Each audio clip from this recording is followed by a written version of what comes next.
हमारा जो पहला टॉपिक आपका क्या, यूरोप में राष्ट्रवाद। यूरोप में राष्ट्रवाद से जो भी एग्जाम क्वेश्चन जो है, एग्जाम की दृष्टि से क्वेश्चन बनेगा, उसको पूरा कवर करेंगे। पहला क्वेश्चन आपके सामने है, जर्मन राइन राज्य का निर्माण किसने किया था? तो जर्मन राइन का राज्य को जो निर्माण किया था तो किसने किया था? Napoleon Bonaparte. Option number B इसका सही आंसर हो जाएगा। अगला क्वेश्चन की ओर बढ़ते हैं। कहता यूरोप में राष्ट्रवाद की पहली स्पष्ट अभिव्यक्ति कब हुई थी? अभिव्यक्ति जो हुई थी 1789 ईस्वी की फ्रांसीसी क्रांति के साथ हुई थी।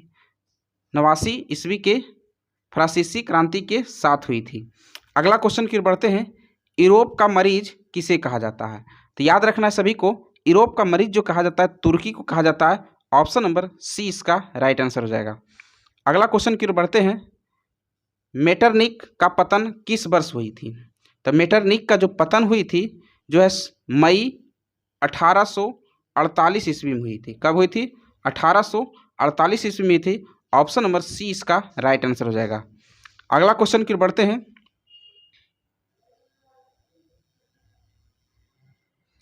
अगला क्वेश्चन आपके सामने है, कहता है भारत में किस शासक वंश की पूर्ण स्थापना वियना कांग्रेस द्वारा की गई थी? तो फ्रांस में किस शासक वंश की पूर्ण स्थापना वियना कांग्रेस द्वारा की गई थी? तो इसका राइट आंसर क्या हो जाएगा? आप सभी को बताना है। इसका राइट आंसर हो जाएगा बूर्बो वंश। क्या हो जाएगा? बूर्बो वंश। ऑप्शन नंबर बी इसका सही आंसर हो जाएगा। अगला क्वेश्चन की ओर बढ़ते हैं। कहता इटली एवं जर्मनी के एकीकरण के विरुद्ध निम्नलिखित में से कौन सा देश था? तो इसका सही आंसर हो जाएगा ऑस्ट्रिया। ऑस्ट्रिया था जो है इटली और जर्मनी के एकीकरण के विरुद्ध था। ऑप्शन नंबर सी इसका सही आंसर हो जाएगा। अगला क्वेश्चन की ओर बढ़ते हैं। मेजनी का संबंध किस संगठन से था? तो मेजनी का जो संबंध था कार्बोनारी से था। किससे था? कार्बोनारिस था। ऑप्शन नंबर डी इसका राइट आंसर हो जाएगा। अगला क्वेश्चन की ओर बढ़ते हैं। कहता है जालवेरियन एक संस्था थी। तो कैसी संस्था थी? तो जालवेरियन याद रखना आपको, व्यापारियों की संस्था थी। ऑप्शन नंबर ए इसका सही आंसर हो जाएगा। अगला क्वेश्चन की ओर बढ़ते हैं। 1829 की एड्रियानोपुल की संधि किस देश के साथ हुई थी? एड्रियानोपुल की जो संधि हुई थी तुर्की के साथ हुई थी। ऑप्शन नंबर बी इसका सही आंसर हो जाएगा। अगला क्वेश्चन की ओर बढ़ते हैं। आपके सामने है, कहता है काउंट काबूर को विक्टर एमुअल किस पद पर नियुक्त किया था? तो विक्टर जो है एमुअल ने किस पद पर नियुक्त किया था? तो इसका राइट आंसर हो जाएगा प्रधानमंत्री। ऑप्शन नंबर डी इसका सही आंसर हो जाएगा। अगला क्वेश्चन की ओर बढ़ते हैं। गैरीबाल्टी पेशे से क्या था? तो गैरीबाल्टी जो थे पेशे से नाविक था। ऑप्शन नंबर ए इसका सही आंसर हो जाएगा। सभी को याद रखना है। अगला क्वेश्चन की ओर बढ़ते हैं। इटली एवं जर्मनी वर्तमान समय में किस महादेश में आते हैं? तो इटली जो है आपको वर्तमान समय में यूरोप महादेश में आते हैं। ऑप्शन नंबर बी इसका सही आंसर हो जाएगा। अगला क्वेश्चन की ओर बढ़ते हैं। रक्त एवं लौ की नीति के अवलंबन किसने किया था? तो रक्त और लौ की नीति किसने शुरू किया था? तो इसका राइट आंसर हो जाएगा बिस्मार्क ने। बिस्मार्क ने। ऑप्शन नंबर सी इसका सही आंसर हो जाएगा। अगला क्वेश्चन की ओर बढ़ते हैं। कहता है यूरोप वासियों के लिए किस देश का साहित्य एवं ज्ञान का प्रेरणा का स्रोत रहा है? तो यूरोप वासियों के लिए जो है यूनान। ऑप्शन नंबर डी इसका राइट आंसर हो जाएगा। अगला क्वेश्चन की ओर बढ़ते हैं। फ्रैंकफर्ट की संधि जो है कब हुई थी? फ्रैंकफर्ट की संधि जो ही कब हुई थी? 1871 ईस्वी में हुई थी। ऑप्शन नंबर ए इसका राइट आंसर हो जाएगा। अगला क्वेश्चन की ओर बढ़ते हैं। कहता है किस युद्ध के बाद जर्मनी का एकीकरण पूरा हुआ था? तो कौन सा युद्ध हुआ उसके बाद जो है जर्मनी का एकीकरण पूरा हुआ था? तो हुआ था सीडान का युद्ध। ऑप्शन नंबर बी इसका राइट आंसर हो जाएगा, सीडान युद्ध के बाद। अगला क्वेश्चन की ओर बढ़ते हैं। कहता है यूरोप की स्थापना किसने की थी? तो यूरोप की जी स्थापना किसने किया था? तो इसका सही आंसर हो जाएगा मेजनी ने किया था। मेजनी जो है ऑप्शन नंबर सी इसका राइट आंसर हो जाएगा। मेजनी जो है यूरोप की स्थापना किया था। अगला क्वेश्चन की ओर बढ़ते हैं। यंग इटली की स्थापना किसने किया था? यंग इटली की स्थापना जो है मेजनी ने किया था। ऑप्शन नंबर बी इसका राइट आंसर हो जाएगा। अगला क्वेश्चन की बढ़ते हैं, सीडान का युद्ध कब हुआ? तो सीडान का जो युद्ध हुआ था 1870 ईस्वी में हुआ था। ऑप्शन नंबर सी इसका राइट आंसर हो जाएगा। अगला क्वेश्चन की बढ़ते हैं, सन 1870 ईस्वी में फ्रांस और पर्सा के बीच में जो है कौन सा युद्ध हुआ था? तो सेडान का युद्ध हुआ था। ऑप्शन नंबर ए 1870 ईस्वी में जो है फ्रांस और पर्सा के बीच में युद्ध हुआ था, सेडान की युद्ध हुआ था। ऑप्शन नंबर ए इसका राइट आंसर हो जाएगा। अगला क्वेश्चन की बढ़ते हैं, वियना सम्मेलन किस वर्ष हुआ था?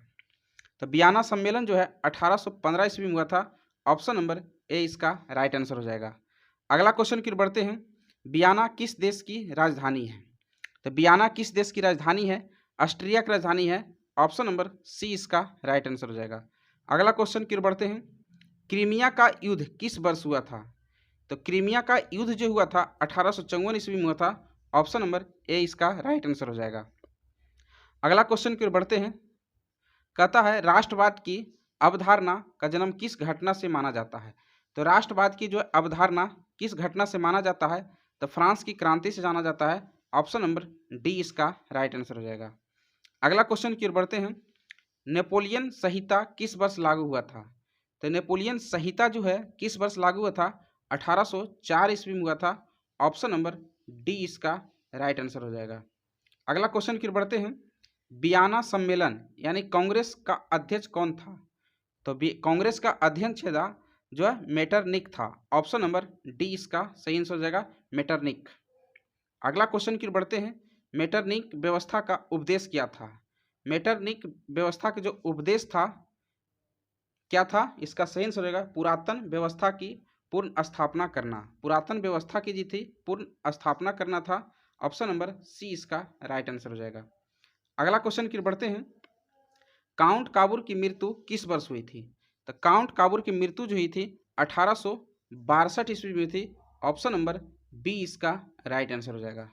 अगला क्वेश्चन की ओर बढ़ते हैं, इटली और जर्मनी के एकीकरण का विरोध कौन करता था? तो कौन था? तो इसका राइट आंसर हो जाएगा ऑस्ट्रिया। ऑस्ट्रिया जो था इटली और जर्मनी की एकीकरण का विरोध था। ऑप्शन नंबर ए इसका राइट आंसर हो जाएगा। अगला क्वेश्चन की ओर बढ़ते हैं, जर्मनी का एकीकरण किस वर्ष पूर्ण हुआ था? तो जर्मनी का जो है एकीकरण जो है 1871 ईस्वी में पूर्ण हुआ था। 1871 ईस्वी में। ऑप्शन नंबर डी इसका राइट आंसर हो जाएगा। अगला क्वेश्चन की ओर बढ़ते हैं, लाल कुर्ती का संगठन किसने किया था? तो लाल कुर्ती का संगठन जो है गैरी बाल्टी ने किया था। ऑप्शन नंबर सी इसका राइट आंसर हो जाएगा, लाल कुर्ती का गठन। अगला क्वेश्चन की ओर बढ़ते हैं, जॉल्वे राइन संघ की स्थापना किस वर्ष हुई थी? तो जॉल्वे राइन संघ की स्थापना जो हुई थी 1834 ईस्वी में हुई थी। ऑप्शन नंबर सी इसका राइट आंसर हो जाएगा। अगला क्वेश्चन की ओर बढ़ते हैं, गॉस्टिन की संधि किस वर्ष हुई थी? तो गॉस्टिन की संधि जो हुई थी 1865 ईस्वी में हुई थी। ऑप्शन नंबर बी इसका राइट आंसर हो जाएगा। अगला क्वेश्चन की ओर बढ़ते हैं, आप सभी को बताना है प्यारे दोस्तों, कहता यूरोपीय सभ्यता का पालना किसे कहा जाता है? तो यूरोपीय सभ्यता को जो पालना कहा जाता है यूनान को कहा जाता है। ऑप्शन नंबर डी इसका राइट आंसर हो जाएगा। अगला क्वेश्चन की ओर बढ़ते हैं, एड्रियानोपुल की संधि किस वर्ष हुई थी? एड्रियानोपुल की संधि जो हुई थी 1829 ईस्वी में हुई थी। ऑप्शन नंबर ए इसका राइट आंसर हो जाएगा। अगला क्वेश्चन की ओर बढ़ते हैं, सीडान का युद्ध किनके बीच हुआ था? सीडान का जो युद्ध हुआ था फ्रांस और पर्सा के बीच हुआ था। आप सभी को याद रखना है, फ्रांस और पर्सा के बीच। ऑप्शन नंबर डी इसका राइट आंसर हो जाएगा। अगला क्वेश्चन की ओर बढ़ते हैं, कहता किस वर्ष यूनान को एक स्वतंत्र राष्ट्र की घोषित किया गया था? तो किस वर्ष जो है यूनान को एक स्वतंत्र राष्ट्र की घोषित किया गया था? 1832 ईस्वी में। ऑप्शन नंबर बी इसका राइट आंसर हो जाएगा। अगला क्वेश्चन की ओर बढ़ते हैं, कहता है किस संधि द्वारा जर्मनी का एकीकरण पूरा हुआ था? तो इसका जो फ्रैंकफर्ट की संधि हुई थी।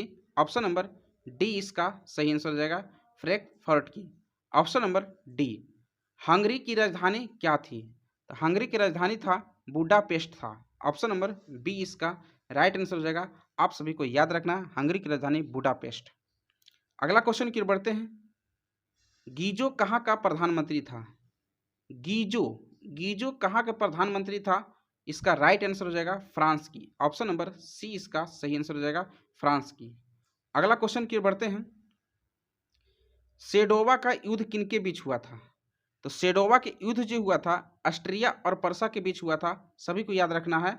सेडोवा का युद्ध जो है ऑस्ट्रिया और पर्सा के बीच हुआ था। ऑप्शन नंबर बी इसका राइट आंसर हो जाएगा। अगला क्वेश्चन की ओर बढ़ते हैं। कहता है ओटो निम्न में से कहाँ का राजा घोषित किया गया था? ओटो को निम्न में से कहाँ का राजा घोषित किया गया था? यूनान के किया गया था। ऑप्शन नंबर बी इसका राइट आंसर हो जाएगा,